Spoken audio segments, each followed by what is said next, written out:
Good evening, hello and welcome. You're with the news today. This is your primetime destination. News, newsmakers, talking points. Tonight, the big talking point. A list of unparliamentary words ahead of the monsoon session has led to a major controversy. Is there now a gag order on our MPs? Among our newsmakers tonight, Derek O'Brien of the Trinamool Congress. Also, Sri Lanka is on the edge as Gotabaya Rajapaksa has finally resigned. We'll have ground reports on that too. But there's plenty on the show tonight.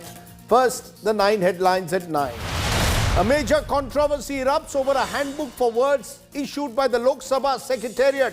Words like jumlajeevi, corrupt, dictatorial, incompetent are termed unparliamentary. As the opposition guns for the Modi government, the Lok Sabha Speaker clarifies, says no word has been banned yet.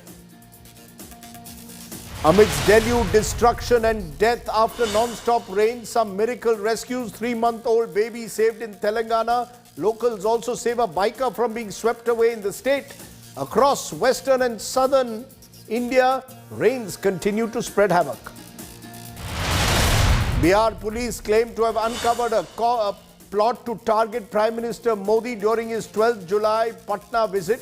PFI pamphlets recovered from 5 people who've been arrested. The PFI says those pamphlets have nothing to do with the organization. Alt News co-founder Zubair moves Supreme Court seeking to quash all FIRs in Uttar Pradesh. Plea also questions constitution of an SIT to probe the cases. Singer Daler Mehendi is arrested after Patiala court upholds his conviction in a 2003 illegal immigration racket. Gotabaya Rajapaksa finally resigns as president of Sri Lanka. He's been spotted shopping for shirts at Singapore's Changi airport. His next destination is reported to be Jeddah in Saudi Arabia. Rishi Sunak leads the Conservative Party race to become the next British Prime Minister. He ends up at the top after round 2 of the results this evening. The rupee hits a fresh record low for the 4th straight day. $1 now worth nearly 80 rupees. Dollar index continues to surge. Amidst the chorus to drop Virat Kohli, the BCCI has not included the former Indian captain in India's T20 squad for the West Indies. BCCI sources tell India today the player asked for rest.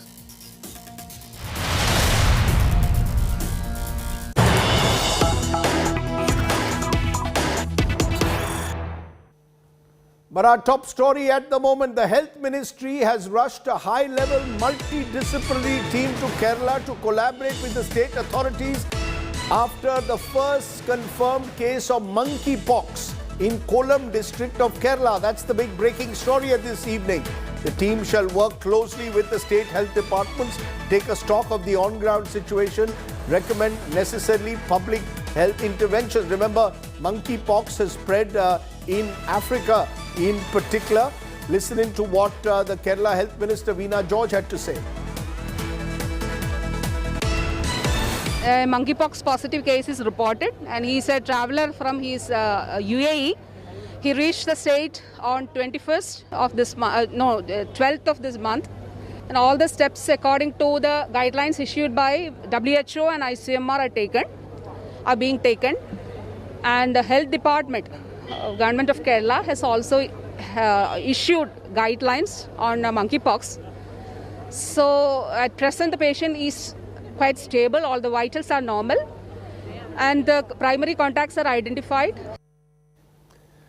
And joining me now is our correspondent Milan Sharma, who tracks the Health Ministry. Milan, how seriously is the Health Ministry taking this first reported case of monkeypox?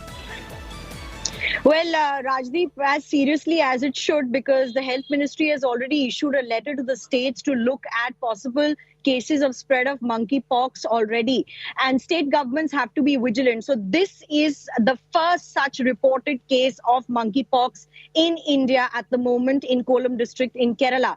Before that, there was a monkeypox case scare that was reported from Ghaziabad, but the samples, when they were sent for testing, were negative for monkeypox. This time, the case has been confirmed by the health departments in Kerala, and further testing of the sample will be done at the ICMR labs in Pune. Having said that, the monkeypox outbreak in countries like Africa, sub-Saharan region, as well as in some countries in Europe and US is being seen, even in UK for that matter. But it was only a matter of time, because this case has been confirmed because an international traveler entered the borders of India, and hence this case has been reported. So will this lead to some sort of restrictions on international travel? Should the Civil Aviation Ministry work with the Health Ministry at this moment to check for samples at the airport, and any reported symptoms is the big question, and will that be rolling out soon should also be seen. But currently, this is the first case. We could see more cases in the future as well, Rajdeep. Very quickly, what are the symptoms of monkeypox that one should be worried about, and how infectious is it?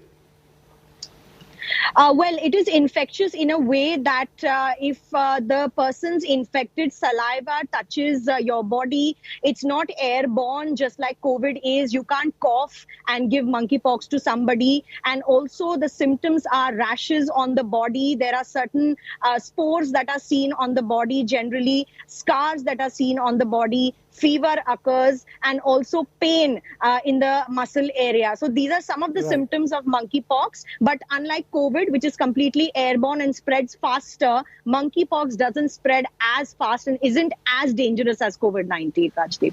Milan Sharma, for all those details, I appreciate you joining us here at the top of the news tonight.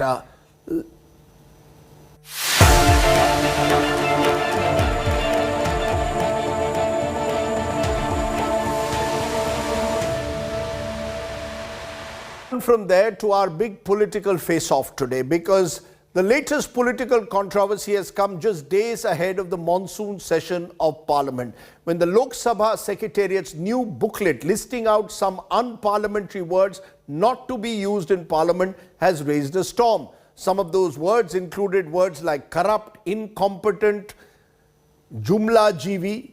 The opposition termed it a gag order. It forced the Lok Sabha Speaker to clarify, saying no word has been banned, but the context in which words are used is important. Is this a gag order or not? It's our other big story. The Parliament, described as the temple of Indian democracy, where our lawmakers are expected to be at the best of their behavior. The Lok Sabha Secretariat has now prepared a handbook, a ready reference on words that are unparliamentary. The handbook is, however, caught in a controversy. The list that runs into 50 pages has words like jumlajeevi, jaychand, COVID spreader, incompetent, dictatorial, tanashah, danga, khoon se kheti, khalistani, shakuni, Snoopgate, corrupt, sexual harassment and lies. Ashamed, drama, betrayed and abused are also deemed unparliamentary. Some of these words are evidently used by the opposition to target the Narendra Modi government, and they are not amused. Rahul Gandhi tweeted the handbook is a new dictionary for New India that bars words that describe the Modi government. TMC MP Derek O'Brien called it a gag order on MPs. Many opposition leaders lashed out at the government. जो शब्द उन्होंने अपने parliamentary जीवन में कहा है, बोला है, वही शब्द हम बोलेंगे. जब करप्शन की बात आती तो क्या करप्शन बोलने का छोड़ के कुछ और बोलते थे. आपके ये जुमले हैं, उन्होंने कहते थे, क्या उससे छोड़ के और कोई बात उन्होंने कही है? तो जब खुद वो कहते हुए आए हैं, आज उनको क्यों लग रहा है कि वो शब्द ठीक नहीं है? अगर मैं कहूंगा कल पार्लियामेंट बहस होगी बेरोजगारी के ऊपर, मैं कहूंगा कि मैं मोदी सरकार पर फूल बरसाकर मारूंगा क्योंकि उन्होंने नौजवानों को बेरोजगार बना दिया, तो क्या आप फूल को अनपार्लियामेंट्री कर देंगे? रूल्स एंड प्रोसीजर को आप इंप्रूव करिए, कॉन्स्टिट्यूशनल वैल्यूज, कॉन्स्टिट्यूशनल मोरालिटी को करिए. The BJP dismissed the opposition's charges. यदि विपक्ष आज़ादी का तात्पर्य संसद में माइक तोड़ना, चेयर पर जाकर हल्ला बोलना और संसद को लगातार स्थगित करना मानता है और अमर्यादित शब्दों को बोलना मानता है, तो यह संसदीय जनतंत्र नहीं है. तो जो कुछ भी बनता है वो किसी विपक्ष या सत्ता पक्ष के लिए नहीं, सदन के लिए बनता है. Lok Sabha Speaker Om Birla has issued a clarification. He said these words are not banned but are unparliamentary when spoken in a particular context. कि संसद में मर्यादा से चर्चा हो, गंभीरता से चर्चा हो, आरोप प्रत्यारोप लोग हो तो तथ्यों से हो, ये हमने सभी माननीय सदस्यों ने नियम प्रक्रिया बनाई सदन चलाने के लिए। लेकिन संविधान से बड़ा तो कुछ नहीं हो सकता। संविधान में बोलने की अभिव्यक्ति उसको कौन रख सकता है? आप कह रहे हैं बैन कर दिया, आप प्रतिबंधित कर दिया, ये बैन प्रतिबंध कभी नहीं हो सकते। ये तो एक नियमित प्रक्रिया है। The handbook says it is a list of words that were deemed unparliamentary and expunged by Parliament and state legislatures in 2021. It also draws examples from parliaments in Commonwealth countries. With Mausami Singh and Supriya Bharadwaj, Bureau Report, India Today.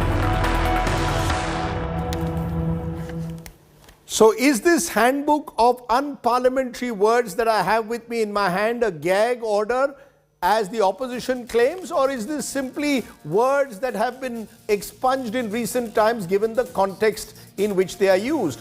If context decides, then why list these words in the first place? Why are words like ashamed or betrayal in this list?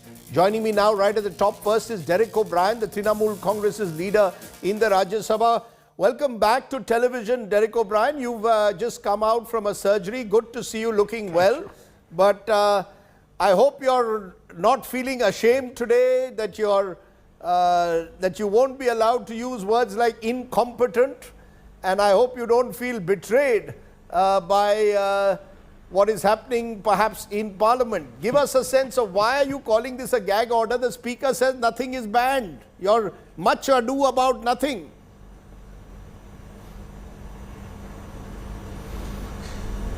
Much ado about nothing. It's a much bigger issue. And I think it's good this issue came up and we took it up in the morning first. The Trinamool and then all the opposition parties have taken this issue up. This is about undermining Parliament. They're talking about Sangsadiya Maryada, Parliament. Let me just give you 5 little examples which are much bigger than only gagging words which have happened in the last 7-8 years, where the Parliament as an institution has been undermined. Number 1, the Prime Minister has not answered a single question on the floor of the Rajya Sabha in the last 7 years. 2, in the last monsoon session, bills have been passed. This is numbers. Dispute these numbers.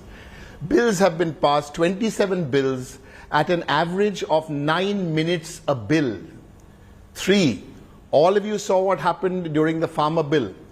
MPs like me and other opposition MPs, as per the rules, we can move for a vote. We were deprived of the vote. Then after that you say we went and broke the microphones. Number 4, there are so many other examples I can give you. Parliament scrutiny of bills. It was 7 out of 10 bills at one time. It is now down to 1 out of 10 bills. These are the real numbers, and this is how Parliament is being O'Brien, you were jumping. You were jumping up and down over what you said were words that you could not use in Parliament. The Speaker says no words have been banned. The Speaker, or at least the government, is saying instead you should have better behavior. The fact is the Trinamool Congress, including yourself, you were banned. Allegedly, you were trying to snatch the mic. Others have been accused of attacking the marshals. They were also banned for a session. Should we be focusing on bad behavior of MPs before we look at these words which are troubling you so much?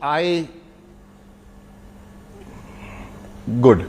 I do not want to get into a spat with the presiding officer of the Lok Sabha or the presiding officer of the Rajya Sabha, except, since you're talking about bad behavior, what do you want the opposition to do during the farmer bills? When I, as a member of Parliament, ask for a division, and the division is not allowed. Wait. The chairman of the Rajya Sabha, Mr. Venkaiah Naidu, was not on the chair. He was not there. Number 2, the vice chairman of the Rajya Sabha was not there. There was an acting presiding officer there from the Biju Janata Dal who was sitting there. You tell me the DMK, the CPM and the Trinamool, we are the 3, and the Congress also had our bills, our votes. You don't look at us. This is not something of us putting up a hand. No. This is you have to give in writing 24 hours in advance. If you don't allow the vote, what do you want us to do? Sit there and have lollipop? No. We have to get aggressive. No, but And why the same are thing you with jumping these up words. and down over these words? Why did the speaker have to come and I will tell you, you cannot float these ideas. Please, there's a much more bigger, there's a serious issue here. Parliament is being made impotent. Parliament is being made undermined. I have given you 6-7 examples. The words is another example. Let's take a real example. During the budget session of Parliament, what did the opposition want? The opposition wanted discussion on price rise. The whole session finished, there was no discussion on price rise. Why? It was awkward. And it's really sickening to see that at the all-party meeting, which will happen in a few days, one day before, that's become a ritual, it's become a sham. Prime Minister will come there for 3 minutes and 30 seconds and say, first will happen click, click, click. And then they'll say, we want to discuss any issue, no problem, we are open to a discussion. When the notices are given, no discussion is held. This is unacceptable, and I think the difference you will see in this coming budget session, the opposition will get more aggressive. You mute my microphone, what will I do? You don't allow me a vote, what will I do? I have to go into the well. No less a person than Mr. Arun Jaitley said, going into the well and stalling Parliament is a legitimate parliamentary tactic. So please don't make the opposition into villains. The villain is the Prime Minister who will not answer a question for 7 years. The villain. So you will continue to use those you will continue to use words like jumlajeevi. This is not rhetoric. You will continue to use these words. Of course. And we can use, it's not only, please understand, you have made words which are, what are those words? You don't want me to use the word corrupt. You don't want me to use the word something else. You haven't accepted a 267 notice for a special discussion from the entire time this presiding officer has been in Rajya Sabha. I'd never want to say anything about presiding officers, but India needs to understand, the youth of India needs to understand, Parliament is not a building, old building or new building.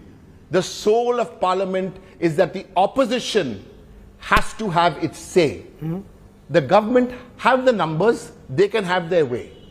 Okay, but do you take the speaker now at face value when he says, look, I am not banning any words, but the context in which those words are used will be important. If you use abusive words, if you use personalized language, those words will be expunged. Listen, why do you think opposition MPs will use abusive words? Why? Because you've used derogatory words about the Prime Minister outside Parliament as well. You've used derogatory words. Let's be very clear. You've been very scathing about the Prime Minister outside Parliament. Let us not get into derogatory words about the Prime Minister outside Parliament, because I don't want to remind the catcall made on India's only woman chief minister when he comes here to Bengal before the elections and makes a catcall, which said that's a catcall. When you say Didi, that's a misogynistic, unacceptable catcall. So let's not get into that debate. I want to talk to you today. That can be another debate, and we'll flatten them there. I want to talk to you about basically the issue that the BJP, when it comes to parliamentary committees, when it comes to ordinances, Mr. Sardesai, here's another statistic. For the last 30-40 years, for every 10 bills passed in Parliament, as we learned in our civic books, what are ordinances? That's emergency legislation. The number of ordinances earlier was 2 out of 10. For every 10 bills passed, 2 was an ordinance. Now, 4.2. For every 10 bills passed, 4.2 is an ordinance. What does that mean? That means you are bulldozing Parliament. That's the biggest problem here today. Okay. And I'm very happy that this issue has come up 3-4 days before Parliament. I hope Parliament remains an issue right through the 12th of August. But the BJP must know, you give it to us and try and undermine Parliament, we'll sock it back to you. We will go into the well. Okay. we will go into the well. Okay, Because let's... how do you mute microphones? Okay, you mute microphones. let me leave it you there. Switch I'm going to mute. TV off. I'm going to mute. You switch Lok Sabha TV off. You want us to sit there and have lollipops? Okay, I'm going to mute you there. Be careful about words like bulldozer. Okay. They will get you into trouble. Please don't use words like bulldozer so easily. Don't bulldoze anyone, Derek O'Brien. Be careful. I'm the speaker. No, I can at the say moment. bulldozer. No, I can use it very nicely. Mr. Sardesai. Mr. Sardesai. I can use the word bulldozer. When the BJP came to Bengal, we bulldozed them and kept them to 70 seats. So they got bulldozed, Mr. Modi and Mr. Shah. We put them under the bulldozer. Let me leave it there, Derek O'Brien. Thank you. We'll see what happens at the moment. Okay, let me try and understand this about the words used in Parliament. I'm joined by PDT Achari, former Lok Sabha Secretary General. He joins me initially, and we'll also be joined by Rakesh Sinha of the BJP and Supriya Srinath of the Congress for a face-off. But first, PDT Achari, very quickly, I have this booklet with me. Long list of words, sir, that have been expunged or which seem to have been expunged over the last few years and called unparliamentary: abused, anarchist, ashamed, bheri sarkar, betrayed, corrupt, COVID spreader, dictatorial, drama, hypocrisy, incompetent, jaichand, nautanki, nikamma. How do you see it, Mr. Achari? Is this normal practice? See, this kind of a list containing these unparliamentary expressions has always existed in the Lok Sabha. Because we have, in fact, we had published one such list in 2010 when I was the Secretary General. In fact, it started from perhaps in 1954, and then we used to periodically update it. So that process has always gone on in the Lok Sabha. So nothing unusual. So nothing unusual about this. Nothing. So far as the bringing out of the list is concerned, there is nothing unusual. It has been updated periodically. Now I think I'm told by the people there that perhaps they are bringing out this list every year. That means they are updating it every year. Right. Now that is about the list. But then, if you look at the words and expressions which have been listed out in this list, I would say that some of the words which have been listed out as unparliamentary are like, for example, corruption. Now, of course, it is true that a member cannot call another member corrupt. That is not allowed. Let us understand the basic concept about this. In Parliament, you should not use an expression which should be derogatory to the dignity of the House. Right. So that is the benchmark. And therefore, the Speaker has been given the power under the rules to examine a word used by a member and decide whether it is unparliamentary. And if it is unparliamentary, naturally, he will put it out of the record. That is what he's always done. Okay, so you're saying the context is important, and you can't reduce the dignity of the House by using personal remarks about the other side. So if someone, for example, says this is a jumlajeevi sarkar or a nikammi sarkar, can the opposition call the government a nikammi sarkar, a useless government? Are they allowed to say that?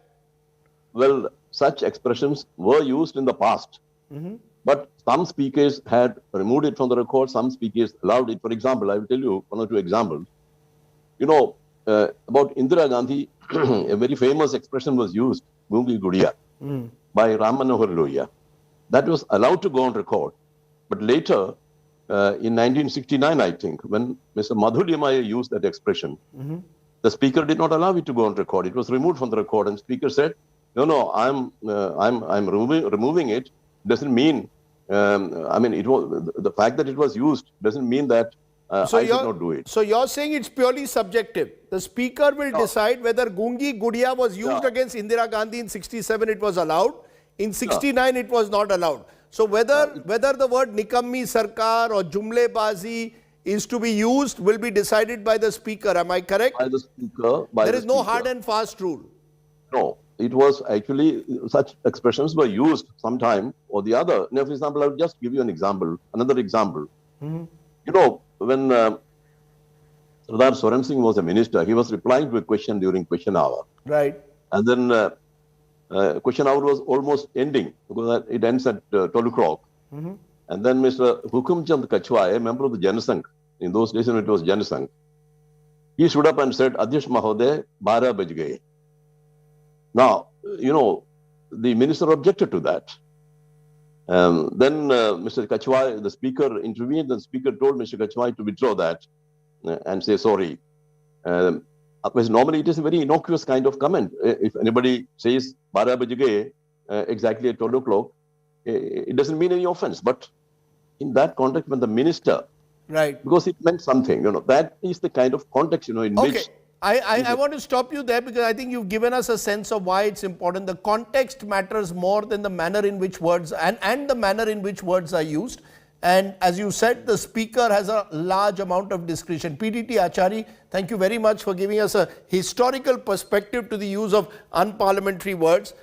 We were hoping to be joined by Rakesh Sinha of the BJP. Also joining us at this moment is Supriya Shrinate, the Congress's spokesperson. Supriya Shrinate, did your party, like as I said with the Trinamool Congress, jump the gun? The speaker is saying none of these words are banned, but the context in which they are used is important. And therefore focus on the context. You can use these words, but you cannot use them to have personal abuse. Personal abuse is not accepted in Parliament, is what the speaker is saying.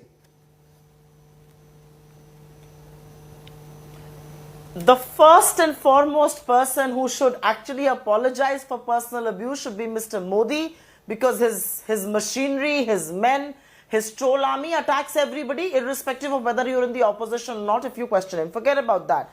I have only a question to ask. Ashamed, betrayed, jumlajeevi, dictatorial, corrupt, drama, hypocrisy, incompetent, these are words that are very often used to describe Mr. Modi. How come all the words that are synonymous with Mr. Modi and his style of governance have hit the red flag of the speaker? And the speaker should not come and tell that these are not banned. If it's a part of a booklet, it will obviously be expunged. No, this is an annual booklet. This is an annual booklet, ma'am, of words that are expunged. This is an annual booklet. The speaker is saying it doesn't mean that you can't. Now, you know, you use a word like Khalistani, it depends on the context in which you use it. If you call an opposition member or the opposition member calls someone a government or a Khalistani sympathizer, it may be expunged. The context matters. Extremely good question. Will Ravi Shankar Prasad and Piyush Goyal stand up and apologize to the House when the House convenes, because they repeatedly call the farmers protesting Khalistanis on record in television interviews and within the House? Are they going to apologize? That's the first point I want to ask. How can they ban and how can they even think about expunging words like corrupt? I mean, if Parliament is not going to discuss corruption, then who will? If the Parliament is not going to raise questions on dictatorial practices of the government, who will? If the Prime Minister, I mean, they are banning words like sexual harassment. There is a rape in this country every 6th minute. You think women should not have a voice in the discourse in Parliament? Okay. These should not be called out? The word sexual harassment was expunged in the specific... No, 1 minute, ma'am. Let's be clear. The word sexual harassment was specifically expunged in the context of an allegation made against the former Chief Justice, Justice Ranjan Gogoi. Be that as it may, Shehzad Poonawalla joins me at the moment.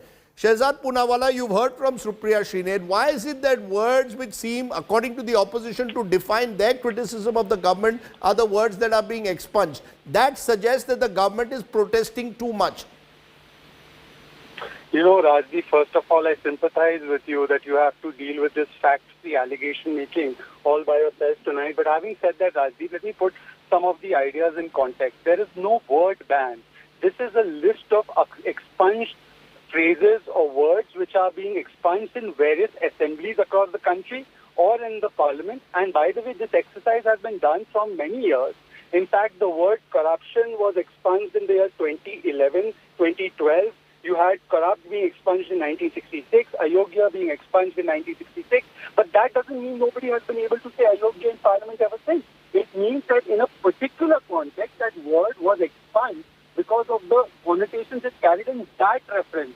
It doesn't mean there's a ban on the use of the word. And therefore, this fact-free argument that Supriya and the Congress party masters it should A, be avoided. Secondly, my limited point is, why would we do this, Rajdeep? Even the word baal buddhi is apparently banned. Now, please understand, if baal buddhi can't be used, what will we say in Parliament about some of the leaders there? So, I'm saying it on a lighter note. This is not being done to ban any words. This is a list of words that have been expunged by assemblies. So, Lollipop has been so expunged by if the opposition says this is a dictatorial government, this is a government of Tana Shahs, you have no problem with that?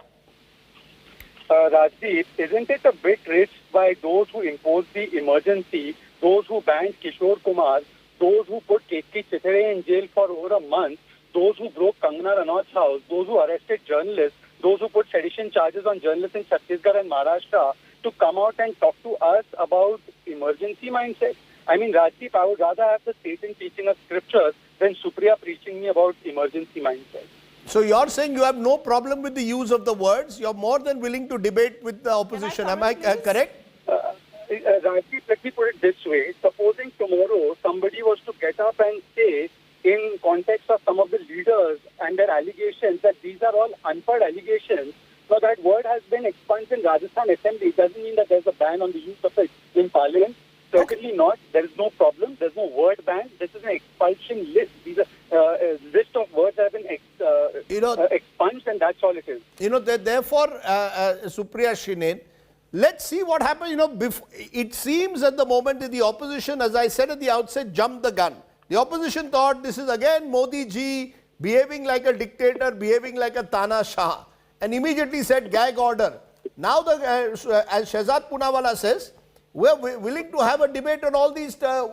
We're ready to debate the government's track record versus the opposition's track record. Emergency in Indira years versus Modi. Be ready for it. We are ready. So, jumlajeevi, तानाशाह, विनाश पुरुष, ashamed, hypocritical, कायर, जब ये शब्द सुनते हैं लोग तो किसकी चेहरे की तस्वीर आती है? जिसकी चेहरे की तस्वीर आती है उसी के कारण ये वर्ड एक्सपेंज किए जा रहे हैं. I will only give you an example of what this government is capable of doing and why this is happening. They said demonetization, demonetization, demonetization. We raised the issue of corruption, how people were exchanging notes, which is why corrupt has been banned.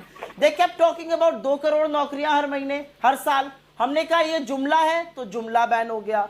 15 lakh सबके account में डालूंगा, धोखा था तो धोखा ban हो गया. किसान अग्निपथ को बात करते हैं, अहंकार और तानाशाह का तो तानाशाह बैन हो गया. What about the Prime Minister himself? He says ये परजीवी हैं, ये आंदोलन जीवी हैं. Is this the language the Prime Minister should be using in the floor of the House? And let's not talk about the debate. The Prime Minister runs away from a debate each time. Okay. The reality is that discourse, dissent, debate has died a silent and a very violent death in this government. Let us also please remember that standing committees no longer review bills. Bills are coming through the ordinance route. What are they talking about? They don't even respect traditions of democracy in this country, and they are going to sit on their moral high pulpit and teach me laws of emergency or not. There is an unsaid emergency in this country with every institution prosecuting before the government. Okay, it's final word. Simple as that. Final word from you, therefore, Shehzad Poonawalla. You've got to walk the talk and be ready to debate with the opposition. There's a sense that Parliament has ceased to be a free and fair forum for debate. Let him now respond. Please go ahead, Shehzad Poonawalla. Rajdeep, yes. First of all, I hope they stop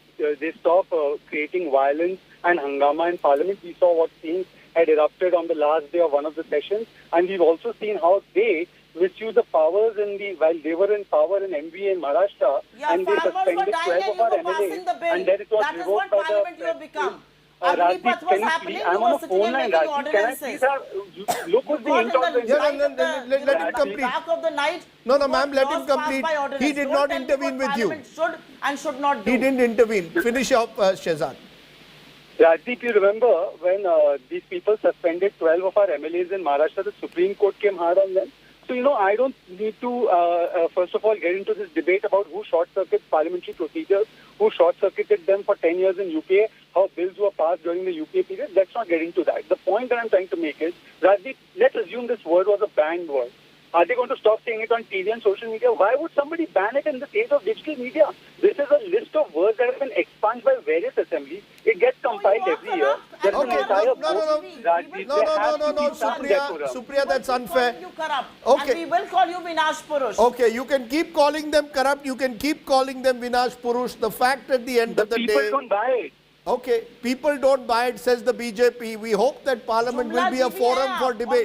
We hope that Parliament will be a debate on facts. Okay, leave it there. Less adjectives, more facts is perhaps what we need in healthy debates. For now, Supriya Srinath and Shehzad Poonawalla, appreciate your joining us. Let's turn from there to our other big story tonight. Amidst massive protests and uproar, Gotabaya Rajapaksa today resigned as Sri Lanka's president finally. Rajapaksa sent his resignation after he is now found refuge in Singapore, allegedly on his way to Saudi Arabia. In fact, Gotabaya was seen shopping at a duty-free shop at Changi Airport in Singapore. What's happening on the ground? Take a look.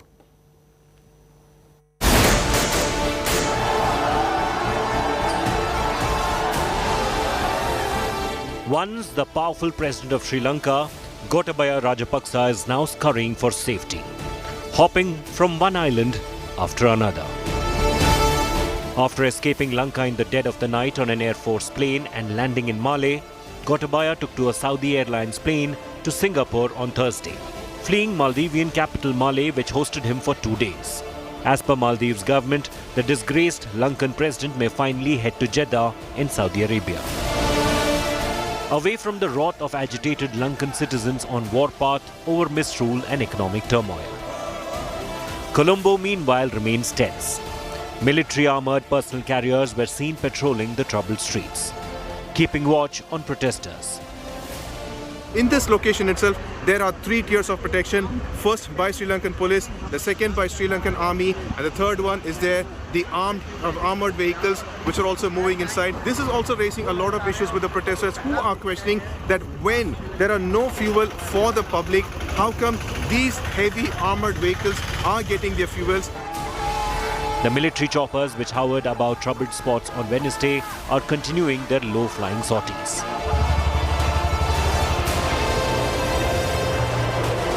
As per military media, forces have been empowered to enforce law and order to protect people, public property and lives.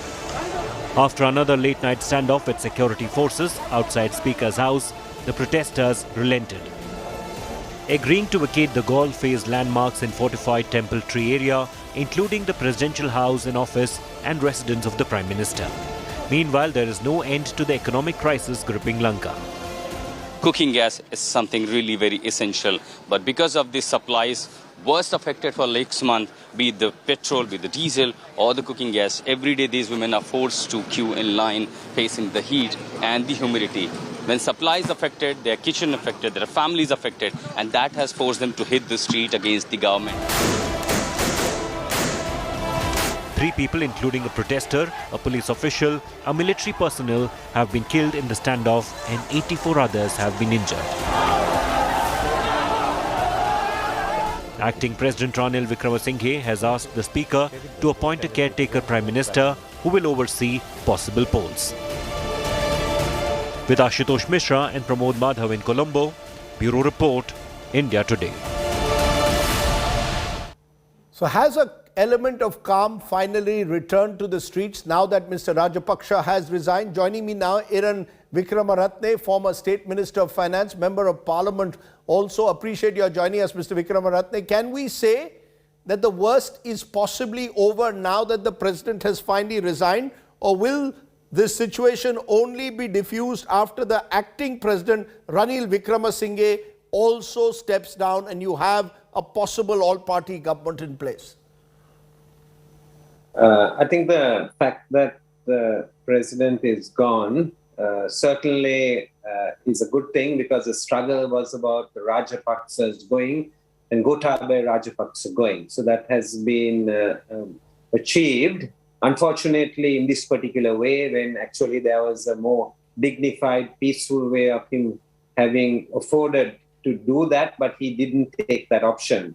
So now the Ranil Wickremesinghe becomes the acting president, And by tomorrow, I think we need to have a prime minister in place. I think all these steps will immediately help towards creating some political stability. Then after that, we need to have a president in office for the unexpired term of Gotabaya Rajapaksa.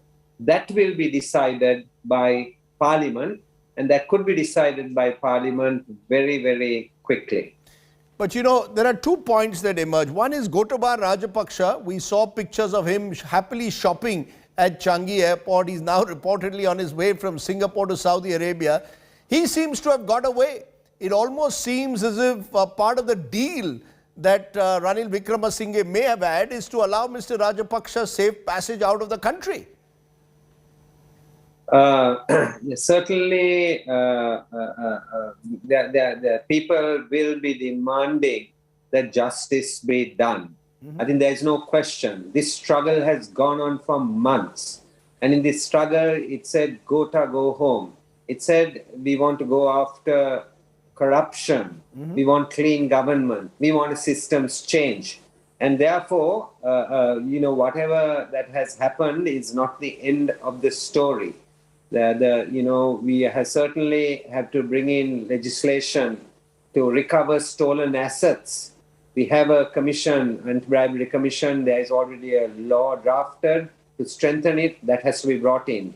And then justice will be pursued. Justice will be pursued. But he's gone. But he's gone. Justice will be pursued. Gotabaya Rajapaksa is gone. He's out of the country. So what do you believe will be the so-called justice that you will now get? Yeah, I think everything has to be within the legal and process, right? And if the president has left the country, that is unfortunate, but that doesn't mean that our struggle, and we have identified with the protest all along, will stop. We will continue because justice must be done and seem to be done. So there are unfortunately lots of hitches and hiccups in that process. And the people who are responsible for that will also have to answer in that process. But will the real solution be fresh elections? Is that the only way now to create an environment in which Sri Lanka can get back on track, at least politically? Economically is a bigger fight, but politically, is a fresh election, in your view, the only way, or some kind of a national government now? I think the immediate thing is basically to have a national government, because the immediate things need to be resolved. And one among them is there are shortages of gas and petroleum. The gas issue temporarily has been sorted out. The petroleum issue is a big issue. People have been waiting for days for petrol and not obtained it. So a quick multi-party government will help, because it will create some political stability. It will create some acceptance locally and internationally and in the markets. And the moment that happens, I think the situation will improve. So we need to look at the immediate things like that. And you are absolutely right. And then ultimately, once that stability has been created, we have to start on the road, because we have been basically not being able to service our debt. We have started conversations with the IMF. I think within weeks of the new government really taking office, it's possible to sign a staff-level agreement with the IMF within a few months to put it in place as well. So this is really the start. The confidence returning will help, because when confidence returns, even the remittances coming into Sri Lanka by expatriate Sri Lankans will also increase, which will help to diffuse the situation. Right. So we have to start with the political reform immediately. Okay. Mr. Wickremaratne, you're talking of political reforms taking place, an all-party government possibly in place as early as sometime next week. Thank you very much for joining me here on the news today. Thank you. Let's move on back to news at home, where the big story remains the floods across the country. Heavy rains battering southern and western India. Maharashtra is one of the worst affected states. The incessant rains have left the city of Chandrapur in Vidarbha, for example, underwater. Hundreds of villages here have lost contact with the district headquarters, and many are running away, vacating with their belongings. Kamlesh Sutar has tonight's ground report from Chandrapur. This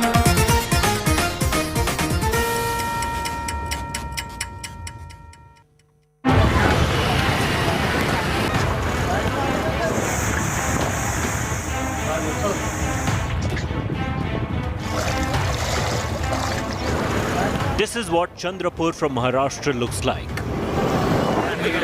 Incessant rains for the 6th consecutive day has left the city underwater. Houses submerged, roads destroyed,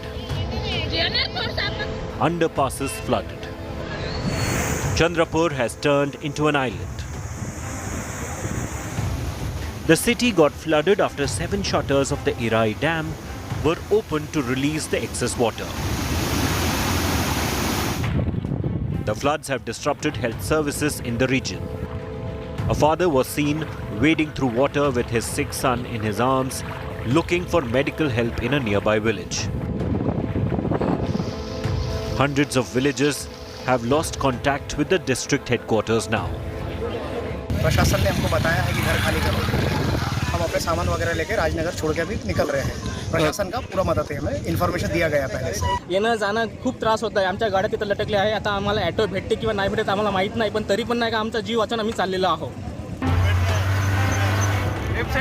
An NDRF team has been deployed and rescue operations are underway. The worst is not over. The IMD has predicted more heavy rains in the coming days. With Kamlesh Sutar, Bureau Report, India Today. Troubling times for people in Vidarbha. Let's take a break. On the other side, we'll bring you our good news today story. It comes from Kolkata. You're watching the news today. News without the noise.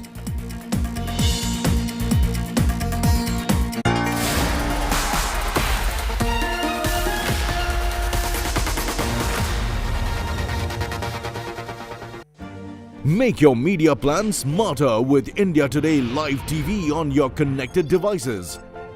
Amplify your brand with 100 million smart internet viewers. To advertise, mail us at sales@aajtak.com or call 9999892171.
You are watching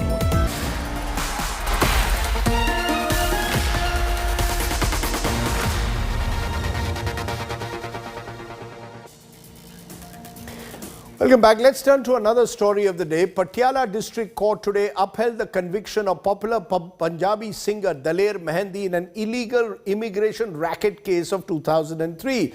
Orders have now been issued for the immediate arrest of the singer.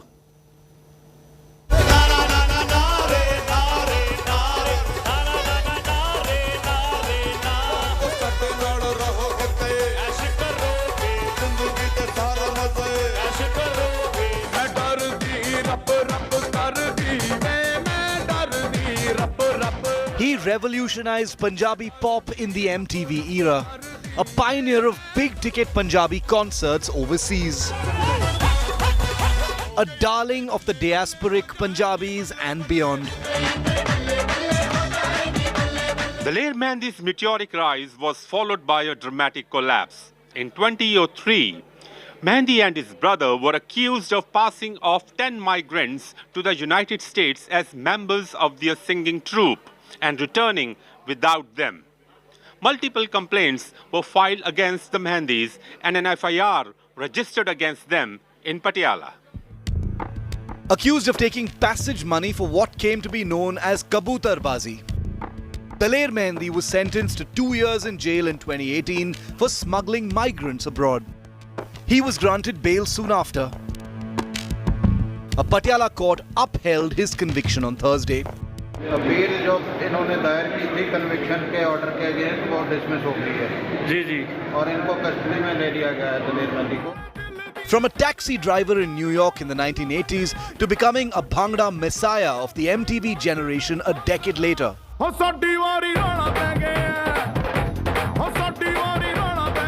Daler Mehendi's imprisonment marks a disgraceful end to the career of a singer known for his diamond-studded turbans and taking the Punjabi music to the audiences, rediscovering their roots overseas. With Harmit Shah Singh in New Delhi, this is Manjeet Sehgal in Chandigarh for India Today. Let's turn to our good news today story, and it comes from Bengal, where there's a big boost to infrastructure in Kolkata. The Sialda metro station has been opened to the public today. The entire metro route will link the IT hub of the city with Howrah. Expected to be completed by 2023, it could be a major step forward in Kolkata moving to the next stage. This is the swanky Sialda metro station, a fresh infrastructure boost to West Bengal.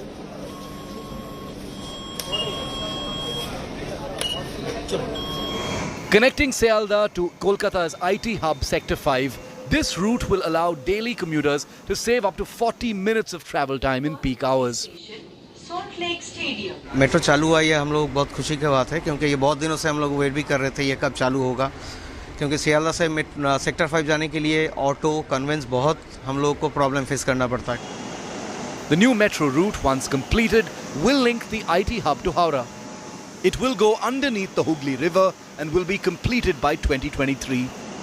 Metros are a very common sight in Calcutta. However, this one is new and this one is pretty interesting. The reason why we tell you this is because this is built on a very monorailish concept. Starting from Sialda railway station, which is one of the busiest railway stations of the country.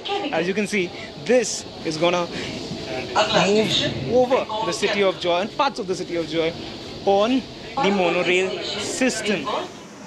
A part of the east-west corridor, the Sialda station will be a boon to those living in the suburbs. Economical, safe and spacious, Kolkata is celebrating this new addition to its metro network, which happens to be the country's oldest. Bureau Report, India Today.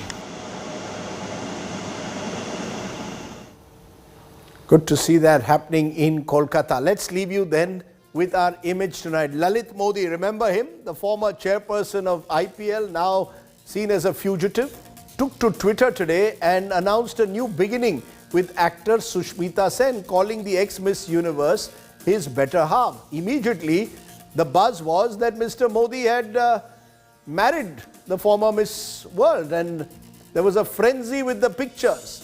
Later, he clarified that he was not marrying the actor, but who knows, it can happen soon. Either way, what can one say? Mr. Modi is still making the headlines. Thanks for watching.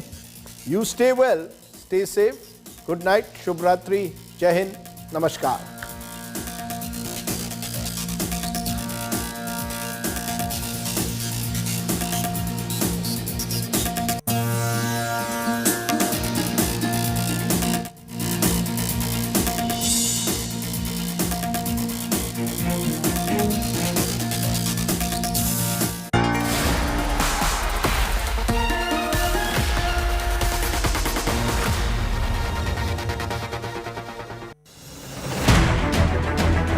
I don't read the news.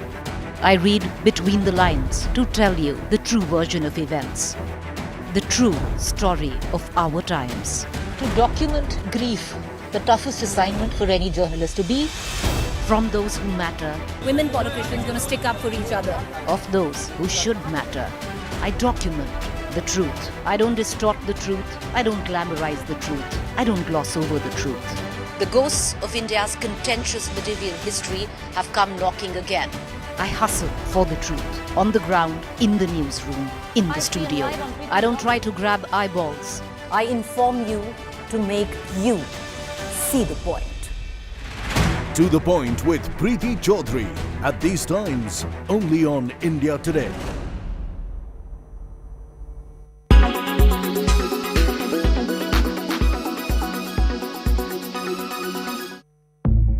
Women in the US are deleting period tracking apps from their phones.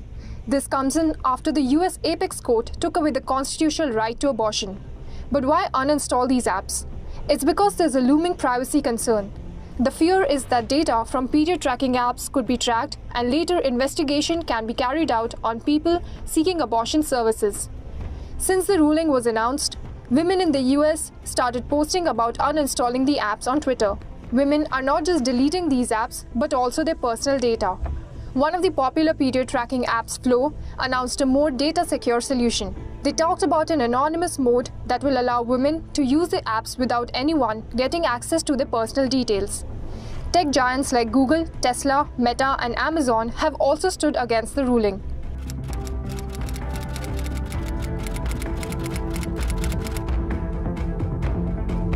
Google, for instance, noted that employees who need to undergo abortion can relocate to states that allow the procedure without any justification. Other companies even announced plans to pay for employees to travel to get their abortions done if they are in states that have banned the process.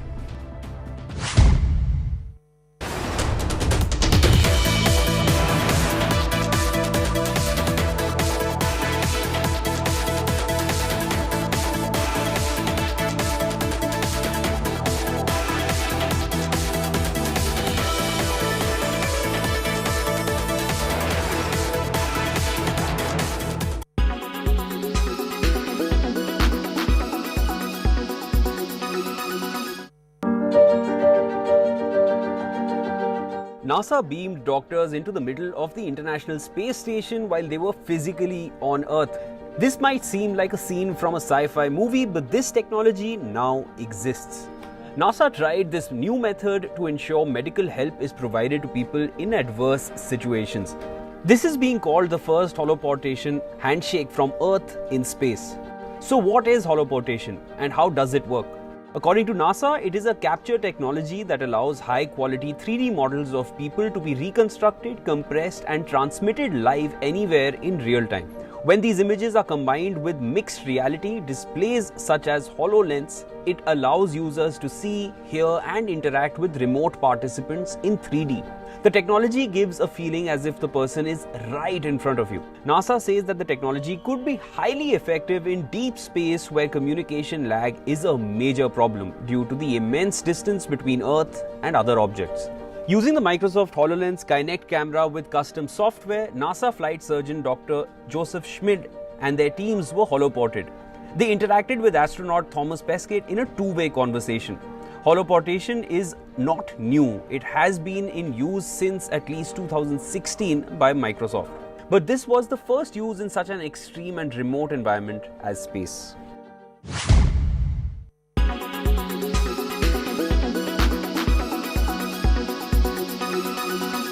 Make your media plan smarter with India Today Live TV on your connected devices. You are watching. Presented by Green Lamb Laminates, Har Gustakhi Saaf. Co-powered by Buy, Sell, Rent on 99acres.com. Co-powered by If It's Important, Blue Dot It.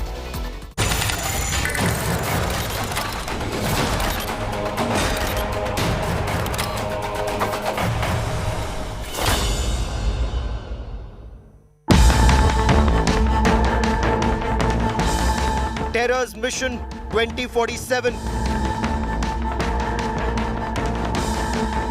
Convert India into an Islamic state. Prime Minister Narendra Modi was a terror target.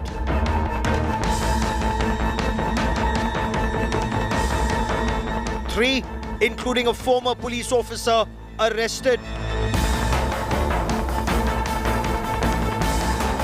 Radical Islamist organization, Popular Front of India, under the scanner.